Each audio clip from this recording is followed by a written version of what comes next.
Fala pessoal, sejam todos muito bem-vindos a mais um vídeo aqui no canal do JP Fará. Eu sou o João Pedro Fará e no vídeo de hoje eu vou trazer os assuntos principais de Fluminense, Flamengo e Vasco. O Fluminense negociando 2 jogadores, o Flamengo ainda com muita desconfiança em relação ao técnico Vitor Pereira e o Vasco anunciou o zagueiro está perto de fechar com o atacante. Você vai ter a minha opinião nesse vídeo, mas antes de mais nada eu peço para que você se inscreva aqui no canal, deixe o seu like, comente aqui embaixo o que você está achando do seu clube do coração e não se esqueça de compartilhar o vídeo, que é muito importante para o crescimento do canal. E depois da vinhetinha, a gente vai com tudo.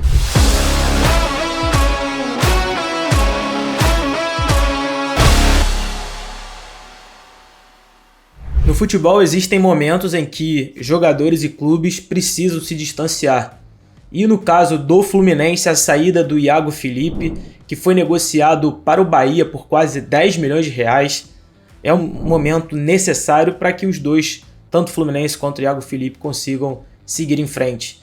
Ele é um jogador que está há 3 anos no Fluminense, fez 190 jogos pelo clube, marcou 9 gols e deu 8 assistências, mas perdeu espaço em 2022 com a chegada do técnico Fernando Diniz. É um jogador que é muito criticado pela torcida, chegou até ser capitão em determinado momento, em um dos 3 anos, fez gol em clássico contra o Flamengo, mas ficou muito desgastado principalmente pela dificuldade técnica, perto de André e Martinelli. O Iago Felipe, sem dúvida alguma, é um jogador que deixa muito a desejar, e o Fluminense vai receber 6 milhões de reais nessa venda, ainda pode ter 2 milhões de bônus, porque a equipe baiana, o Bahia, comprou 90% do jogador, e é uma negociação que para mim é muito boa para o Fluminense. É um jogador que não é novo, já tem alguma idade, e que não conseguia mais estar dentro do perfil e no elenco do técnico Fernando Diniz. Muitos jogos do Fluminense, a própria torcida xingava muito o jogador, reclamava bastante do desempenho dele dentro de campo. É um jogador que não acrescentava tanto ao Fluminense, e como eu falei no início do vídeo, existem momentos em que jogadores e clubes precisam se distanciar. No caso agora do Fluminense com o Iago Felipe não foi diferente, e foi um movimento muito importante para os dois. É um jogador que talvez para o Bahia possa ser fundamental pela questão da experiência, por ter disputado Copa Libertadores, e vai estar num time com um elenco muito jovem. Então esse movimento para mim foi bom para o Bahia e também foi bom para o Fluminense, que agora segue o seu caminho sem Iago Felipe. Um outro jogador que também está sendo negociado, está próximo de sair do Fluminense, é o lateral direito Calegari. Ele ficou marcado nesse ano por ter batido o pênalti no clássico contra o Botafogo e foi muito criticado também por isso, porque ele desperdiçou o pênalti e ficou marcado por essa situação num clássico. Ele deve ser emprestado ao Los Angeles Galaxy da MLS, da Liga Norte-Americana, e para mim esse movimento é feito também para ele ganhar rodagem, para ele ter mais cancha, assim como no caso do Vasco, o Juninho, volante, que não conseguiu se provar, foi emprestado para o Orlando City. Essa liga é muito uma liga de desenvolvimento também, tanto profissionalmente para o atleta quanto pessoalmente. É um jogador que foi criado no Fluminense, veio do Mato Grosso, mas fez boa parte da base no Fluminense. É muito novo, jogador de 20 anos, mas que não corresponde também às necessidades do Fluminense na temporada, que é a disputa da Libertadores da América. Então é um movimento também importante para esse jogador, para ganhar experiência, rodagem e quem sabe voltar para o Fluminense, apesar de haver uma cláusula de prioridade, uma cláusula de compra por parte do Los Angeles Galaxy, caso o jogador consiga desempenhar um bom futebol por lá. São duas situações distintas. No caso do Iago Felipe é uma saída por completo desgaste, mas que o Fluminense ainda vê um retorno financeiro nessa saída. E no caso do Calegari, o Fluminense ganhou sim um dinheiro com esse empréstimo, pode ganhar futuramente, mas é um jogador novo e que ainda tem muito a desenvolver, só que no tricolor também estava com certo desgaste. E essas movimentações, essas saídas fazem parte do futebol.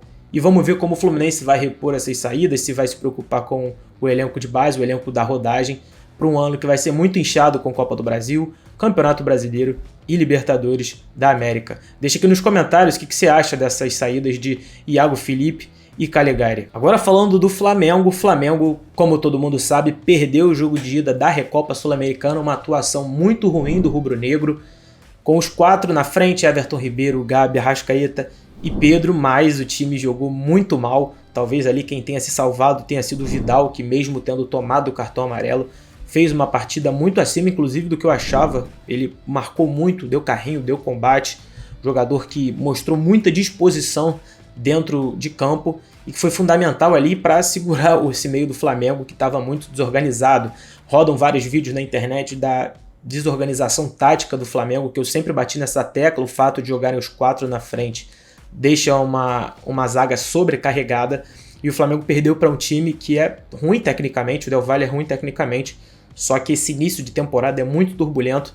E aí até o tema desse vídeo é a questão do Vitor Pereira, se o técnico do Vitor Pereira tem que continuar. Eu tenho uma teoria diferente, eu acredito que ele tem que continuar, até porque foi o técnico escolhido pela diretoria do Flamengo, embora ele tenha um aproveitamento nesse início de ano menor até do que o Paulo Souza tinha na ocasião. Mas como ele foi escolhido em uma troca estabanada de ter tirado o Dorival Júnior e ter colocado o português, acho que é momento de acreditar nele. Ele tem uma sequência importante, vai jogar na terça-feira o jogo de volta da final da Recopa. O Flamengo tem tudo para ganhar, apesar de não ser tão favorito como deveria ser em tempos normais. Mas o técnico Vitor Pereira tem que ter crédito, ele precisa ter tempo para trabalhar e vai ter uma sequência muito difícil. Vai ter os clássicos agora, Botafogo, depois terá Vasco e Fluminense. Além desse jogo da Recopa, acredito que a continuidade dele está muito ameaçada por essa sequência. Mas se eu sou o Marcos Braz, eu manteria, até porque não tiraria o Dorival Júnior. E já que você manteve o técnico que veio do Corinthians e que lá no Corinthians demorou também para engrenar essa equipe, tem que dar mais um voto de confiança, porque o futebol requer tempo. Agora, os jogadores do Flamengo precisam também entender que movimentos serão feitos para corrigir esses problemas defensivos. Hoje o Flamengo é um time que tomou muitos gols. O Flamengo tomou 13 gols no início da temporada. É verdade que fez 24, é um ataque que funciona muito.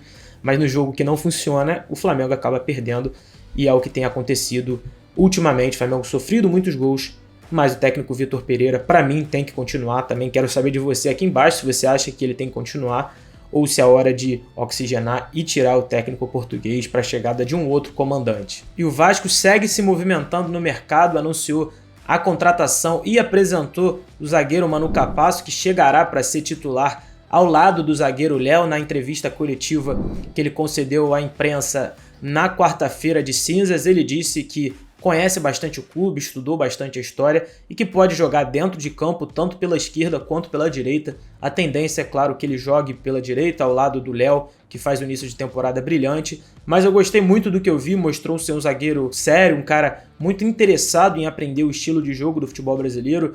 Ele esteve presente nos 2 clássicos contra Botafogo e contra Fluminense e viu que o jeito de jogo do Brasil é diferente, mas é um jogador que chega com o status de titular. O Vasco demorou muito nessa negociação. Pelo que eu vi em vídeos, ele é um jogador que vai agregar muito ao Vasco, até porque os jogadores da reserva, tanto Miranda quanto Ulisses, Anderson Conceição e Zé Vitor, não têm perfil para jogar o Campeonato Brasileiro na Série A como titular.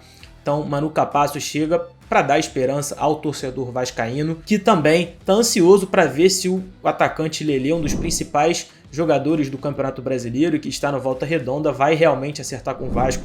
As negociações estão em andamento, mas tem um ponto que chamou bastante a atenção ao torcedor do Vasco nesta semana, porque o Volta Redonda já atuou pela Copa do Brasil, se classificou e o atacante Lelê marcou gol, jogou, e se ele vier realmente para o Vasco, ele não vai poder atuar nesta competição com a camisa do Cruz Maltino, que deixa uma pulga atrás da orelha. Será que foi um erro de planejamento? Será que o Vasco não pensou nisso? Ou mesmo assim prefere ter o jogador apenas no Campeonato Brasileiro para inchar o elenco? Eu acho importante ter um destaque, é uma aposta válida. Não é um jogador muito novo, ele tem 25 anos, mas pelo campeonato que ele vem fazendo, pela temporada que ele está fazendo, vale a pena sim esse investimento por empréstimo para dar ainda mais oxigenação a esse elenco do Vasco, que vai ter um ano de afirmação na primeira divisão. Não é um ano para conquistar títulos, se conquistar ótimo, mas o principal objetivo do Vasco nesta temporada é se manter na primeira divisão. Então quero saber de você aqui embaixo o que você achou dessas 2 contratações. Lelê muito bem encaminhado e Manu Capasso, que chega para ser titular do Vasco da Gama em 2023. E por hoje é só. Deixa aqui nos comentários mais uma vez a sua opinião sobre o seu clube do coração. O que você espera para esse ano que ainda está começando, agora depois do Carnaval. Espero que você tenha passado um ótimo Carnaval e não se esqueça de se inscrever aqui no canal, compartilhar o vídeo, deixar o like, é muito importante. Vamos rumo aos 350 inscritos e muito obrigado pela sua audiência de sempre.